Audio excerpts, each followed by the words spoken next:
ഒരു സ്പിരിച്വൽ സീക്കറിൻ്റെ ഏറ്റവും വലിയ പേടി അല്ലെങ്കിൽ അൺകംഫർട്ടബിൾ ആയിട്ടുള്ള ഒരു മൊമെൻ്റ് എന്ന് പറയുന്നത് അവർ വീണ്ടും 3D വേൾഡിലേക്ക് വലിച്ചെറിയപ്പെടുമ്പോഴാണ്. അവർ 5Dൻ്റെ പീസ് അറിഞ്ഞ ശേഷം, അതിലുള്ള ശാന്തതയും സമാധാനവും എല്ലാം അറിഞ്ഞ ശേഷവും പലപ്പോഴും അവരെ യൂണിവേഴ്സ് നൽകപ്പെട്ടതിൻ്റെ വാല്യൂ മനസ്സിലാക്കിപ്പിക്കാൻ 3Dൻ്റെ മനസമാധാനമില്ലായ്മയിലേക്ക് തള്ളിവിടാറുണ്ട്. സോ എഗെയിൻ നിങ്ങളുടെ നെർവസ് സിസ്റ്റം ഡിസ്റെഗുലേറ്റ് ആകും, പാനിക് അറ്റാക്സ് വരും, dark night of the soul നേരിടേണ്ടി വരും, നിങ്ങളുടെ ഉള്ളിൽ അൺഹീൽഡ് ട്രോമാസ് പുറത്തു വരും. നമ്മൾ വീണ്ടും ഇതിലൂടെയൊക്കെ കടന്നു പോകേണ്ടി വരും. കാരണം നമ്മൾ ജീവിക്കുന്നത് എന്ന് പറയുന്നത് 3D മെറ്റീരിയലിസ്റ്റിക് വേൾഡിലാണ്.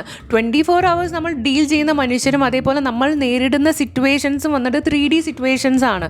അതുകൊണ്ട് തന്നെ പലപ്പോഴും 5Dയിൽ നിന്ന്, ആ ഒരു ഡയമെൻഷനിൽ നിന്ന് 3Dയിലേക്ക് ഈസി ആയിട്ട് നമ്മൾ പോലും അറിയാതെ തെന്നി വീഴാൻ ചാൻസസ് ഉണ്ട്. പക്ഷെ ഒന്നാലോചിക്കുക, നമ്മൾ താഴോട്ടല്ല വീണുകൊണ്ടിരിക്കുന്നത് ഇതേപോലെ. അങ്ങനെ തോന്നുമെങ്കിലും നമ്മൾ സ്പിരിച്വലി ഇംപ്രൂവ് ആയിക്കൊണ്ടിരിക്കുകയാണ്. ഓരോ താഴ്ചയിൽ നിന്നും നമ്മൾ ഉയർന്നുകൊണ്ടിരിക്കുകയാണ്.